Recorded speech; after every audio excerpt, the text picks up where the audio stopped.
So today we're going to talk about the 2017 film The Third Murder, made by Japanese director Hirokazu Kore-eda. And I chose this film because tomorrow at TIFF I'm going to see Broker, which is also directed by him. I've only seen Shoplifters by him, and then I decided to watch The Third Murder, but I've learned a lot about him recently, because I've been interested in Shoplifters and then going to see Broker. Decided to watch Third Murder, and he just has such an extensive filmography, and everything that people say about him is so positive that he's the master of like the household domestic family drama uplifting, that he uses the common theme of because your blood doesn't mean your family. It's like you make your own family, and that was very, very apparent in Shoplifters. And from the discourse that I've been hearing around this director, The Third Murder, which we're talking about, is kind of an outlier. People kind of push it as kind of a courtroom drama. There's not really too many courtroom scenes specifically, but it is about a murder. It's not really a domestic film. It's, about the legal system and about this enigmatic murderer and just how the trial is progressing outside of court, mainly, honestly. Just the lawyers trying to figure out what actually happened. And in the end, it is very vague and can feel unsatisfying to some people, but I think that he navigates the plot very intelligently and specifically works around certain things, certain specific details that would have made the film a lot less thought-provoking after the fact. So before we get into spoilers or everything, the very first scene of the film is the murder. So Koji Yakusho, who plays the murderer in this film, and I love Koji Yakusho. He's not Akira. I was about to say Akira Kurosawa, but no, Kiyoshi Kurosawa staple. I love him in Cure. He makes a cameo in Pulse, and I love everything that he's been in so far that I've seen. And very first scene of the film is him murdering somebody, just like on a path near a river, and you see the murder right there. And then so you're going into it, and it starts showing that we're going to follow this lawyer mainly, actually, and he's tasked with defending this murderer. Initially, the audience is like, okay, this murderer has clearly done this murder, and we've seen it on screen, and the lawyer's trying to defend him. How are we going to sympathize with this whatsoever? But the way it navigates the plot and just the uncertainty with everything, it makes you question everything that you're seeing on the screen. And because you're questioning just the initial actions that happened, every interaction in the film you have to question as well. Because, you don't know what is being told the truth. And it plays a lot with truth, objectivity, and a lot of those themes dealing with it within the legal world, within the legal system. And it's very thought-provoking in that way, connecting the medium of film to the uncertainty of a trial and just how ambiguous it can be, even though they're supposed to give definite results at the end of a trial. Continuing with spoiler-free things, I think if you're getting into this film knowing Kore-eda's other filmography, yes, it definitely is an outlier. It definitely is a little different. It kind of had a vibe of Cure and other other crime films. It's very thought-provoking as well. It's not just about straight facts and everything. There is so much more to think about than just what actually happened and solving the mystery. It really is questioning just humanity and, of course, the legal system, like I said before. So Shigemori is a lawyer tasked with defending Misumi on a murder trial. Misumi has previous convictions for murder and has confessed to the crime, but evidence in the case leads to Shigemori having doubts about what really happened. The logline says right there, and like I said before, it shows you the murder right away, and then we're tasked with this lawyer defending Misumi, and he's already confessed to the murder. So it's just thrown into such a weird situation where you don't know who you're supposed to empathize with, but it expands so much, and it's that's all the spoiler-free things I'll say about that. I think it's shot wonderfully. There's specific scenes when he's talking to him in the jail, exactly what this banner is showing on Letterboxd. Those scenes and them just having the back and forth are the most captivating scenes in the entire movie. It kind of feels like in Cure, how you have them talking or how you have Koji Yakusho's character talking to the villain of Cure, and just the way that you're drawn into every single word that's said, and you're analyzing who has the upper hand in the conversation and everything like that. It had that vibe to it, and I really, really love that. And there's a specific conversation with these two near the very end of the film that is my favorite scene in the film. Here's just a quick screenshot from it. The way that he shot it was just incredible with the reflections and their faces overlapping. I just was watching this, and this camera angle comes in the movie a few times, and every time it comes up, I'm just so enthralled with looking at it, and I was so invested in the conversations because of this camera work. It was incredible camera work in such like a confined location of a prison cell where they're just talking, and what he does with those scenes specifically just stand out from everything else. It's amazing. So now I think we'll go into a bit of spoilers. Let's just jump right to the ending. So in the ending, the big question is, did he do it? And what the movie kept presenting us with is that he keeps changing his story no matter what. He's always changing his story, and not just him being the murderer changing his story. There's also other people in the film, like the murdered guy's daughter. She has a reputation of constantly lying as well, and so we don't know what to trust with her. And then we have this buildup of him saying, yes, I did the murder. I did it because I wanted to get money from him to gamble. And then it switches to, I wanted to murder him, or I wanted to steal his wallet, but I didn't actually want to murder him. I didn't murder him. And then, yeah, he just, at the end, kind of like a light switch, just switches and says, I want to say that I didn't murder him. I take back my confession. I didn't murder him. And the trial is already ongoing.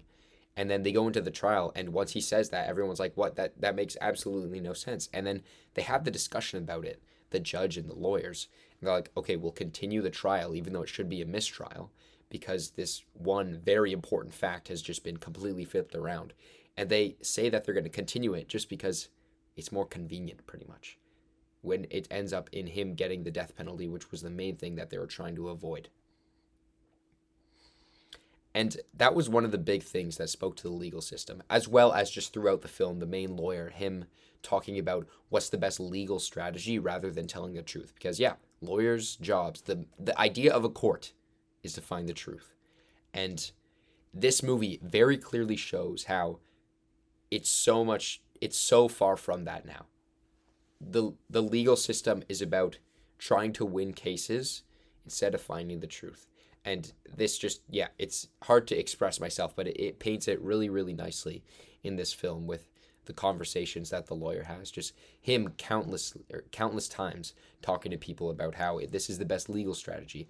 And then you have this Koji Yakusho's character, the murderer, telling him, okay, what do you think is the truth? And he says, like, doesn't matter to me what the truth is. This is the best way to go about it from a legal standpoint. And so that criticism of the legal system is just embedded in the film, and it works really, really well. Along with that idea of just critiquing the legal system, there's the idea of the murder itself. And apart from the legal system, just talking about him, the lawyer, trying to figure out if the murderer is a murderer. And it speaks a lot to humanity. Their conversations, like I said before, were just so enthralling when they're talking about, are people born evil?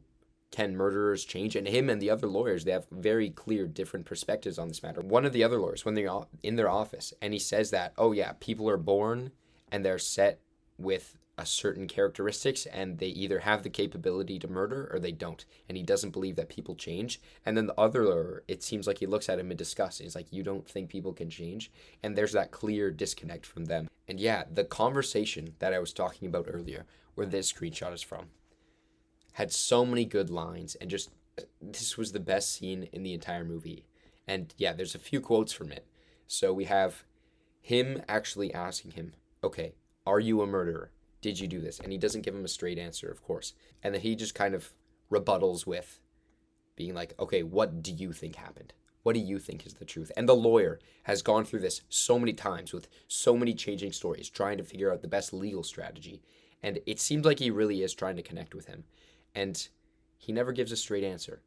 He says that the reason that he accepted the testimonial of him denying the murder at the very end, the reason he went along with it is because they wanted to defend the girl who was going to say that her father, the one who was murdered, sexually abused her.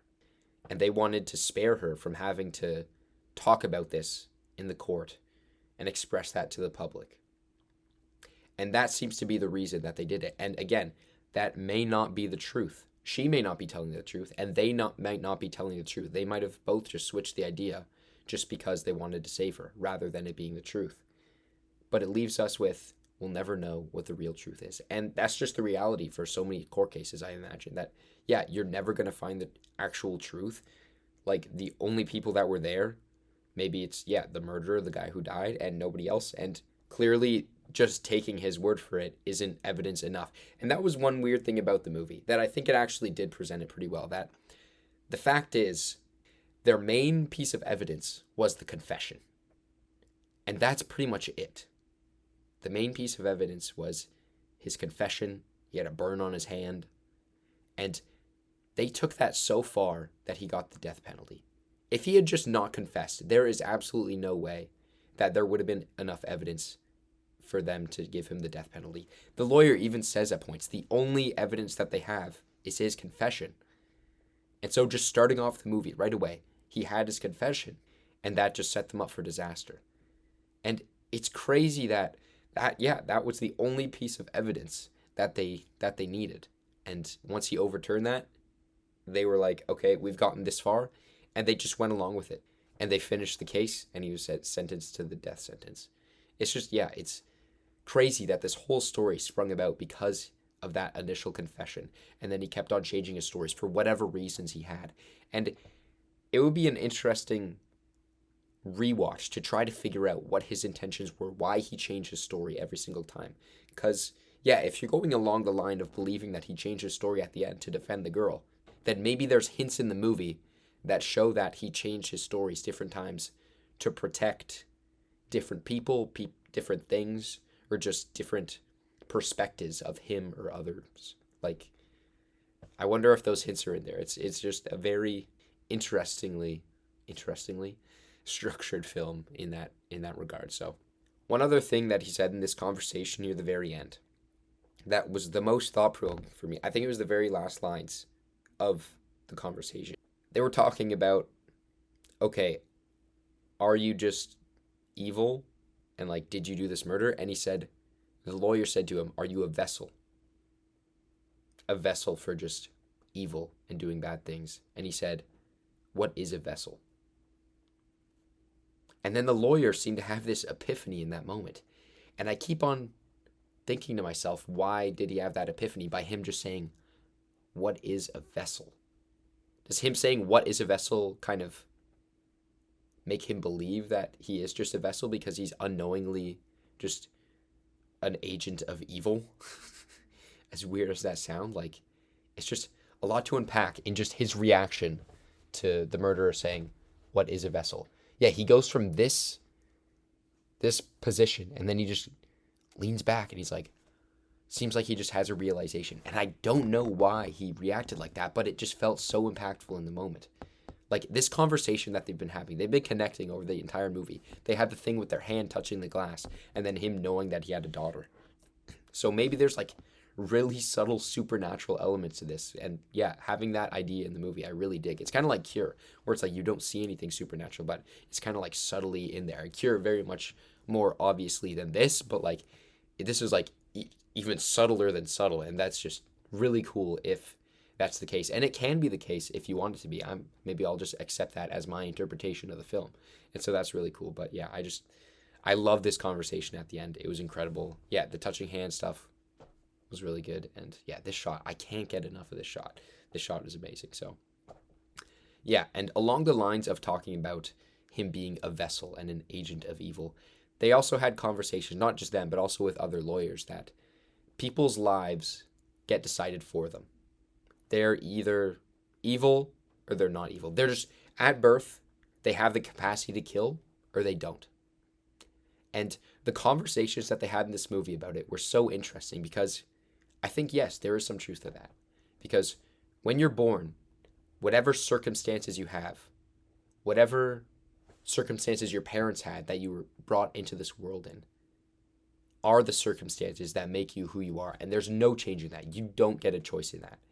Because I was thinking, like, okay, if the murderer here was born somewhere else, if they were born where I was born, they would have acted just like me. Because humans, as babies, if they grow up in an environment, that's what makes them who they are. But the world chose them to be born in the place that they were born. And so, yes, at birth, the circumstances can decide whether a person or just how their upbringing comes about. And that kind of evolves into like, oh, is life just scripted? Are we all just in a simulation and everything? But I do think there's a lot of truth to just the circumstances that you're born in really shapes who you are. That's like such an obvious statement that the circumstances that you're born into shapes who you are.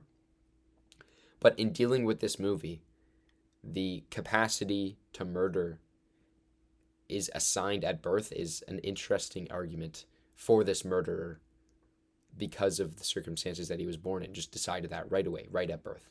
And it's just something interesting to think about. Another little nugget that just makes this film as deep as it is. And yeah, I really, really liked it.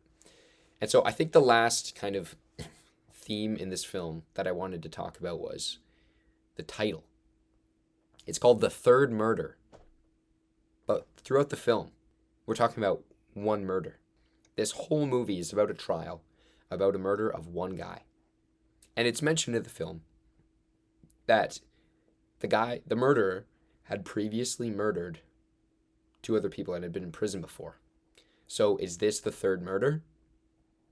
But as well, there are 3 instances in the film of people wiping their faces like this. The first instance, in the very first scene, the murderer, Masumi, we see him do the murder. He gets blood on his face, and he wipes it. The second one, kind of a dream sequence. We don't know. Maybe it could be a reality. But we see the murder again, and then the other girl is there, and she wipes her face in the exact same motion. And then lastly, you have the lawyer walking out of the courtroom after the murderer is sentenced to the death penalty. And there's no blood on his face, but he wipes it in the exact same motion. And that was so interesting to me because, yes, it's called the third murder. We're dealing with things in 3. Could that be the third murder of the film rather than just being logically the guy had murdered 2 people before and then he murdered this guy? 3. But with these 3 gestures all happening exact same motion, we could say that the initial murder happened, then maybe the young girl, maybe she was involved in it, and you kind of count that as another murder because she's the second person.